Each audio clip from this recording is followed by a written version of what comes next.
Hi everybody, I'm Michael. This is a 5-minute review of Nancy Drew number 29, The Silent Spy, which is a good game in the Nancy Drew series, but it definitely has problems.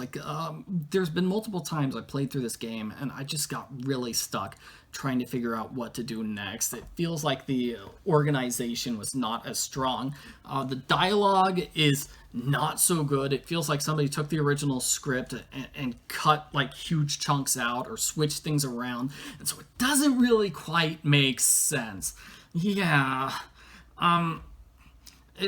Also super confusing just right off the bat, where you read this important letter about Nancy Drew's mom, who apparently Nancy's mom was a spy, and then they're bringing in Nancy Drew with information about how her mother died, but then there's immediately a double cross.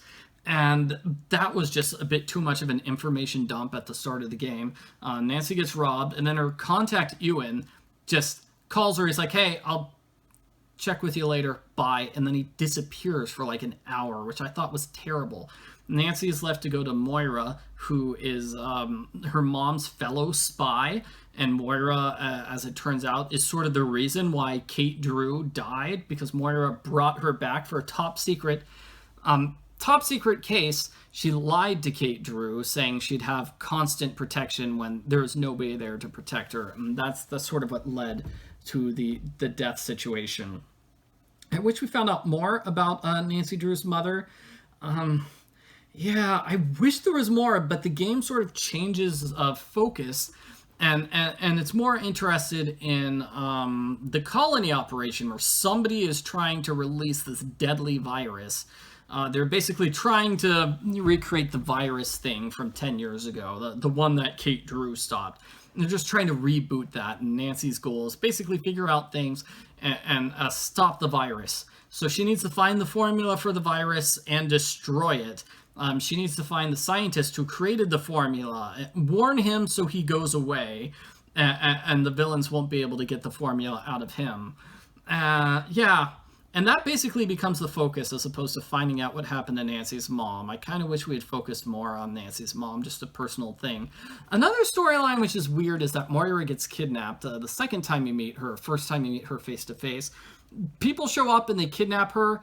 She just returns halfway through the game and acts like nothing's wrong and nothing's changed. Never tells you who kidnapped her or why. What was that? That was weird. Also about halfway through the game, there's this really annoying Scottish girl named Bridget. It turns out she's a spy in disguise, and she's Samantha Quick from Phantom of Venice, and that would have been really cool, except she sounds nothing like Samantha Quick. She acts nothing like Samantha Quick. It's just sort of a coincidence they have the same name. It was cool that, we have this character. It turns out she's somebody totally else in disguise. Whoa! That was cool, but Bridget was really annoying and so obviously like a spy in the first half of the game.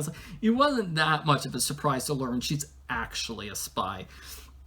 Ewan is Nancy's contact. He's got a great shirt, but just his dialogue is just not good. He definitely loves talking and double talk and not giving Nancy the answer she needs. Some of the puzzles in this game just really hard to figure out what to do and get stuck. I don't like the puzzle of getting into Bridget's phone. The puzzle of unlocking the thing in her, the puzzle of finding those puzzle pieces inside her room, really terrible. Yeah. And then the puzzle of like the Jabberwocky, I feel like that was weird and replaced at the last second because it didn't flow well. And Alex, an okay character who kind of helps Nancy, and it turns out, well, he's sort of being blackmailed into helping Nancy, but he's really there to rob Nancy. He's forced to do it because some bad guys have his sister held hostage. I feel like that could have been done better.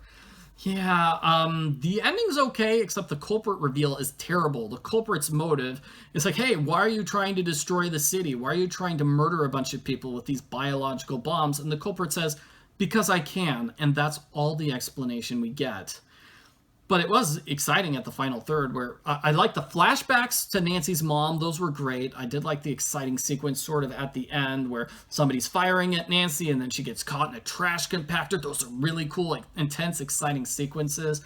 But Yeah, I really did like also ziplining into Zoe's apartment. That was really cool. But other than that, yeah, this game really does have its problems. I'd probably give it like a 7 out of 10. I did not like it that much. It's too easy to get stuck.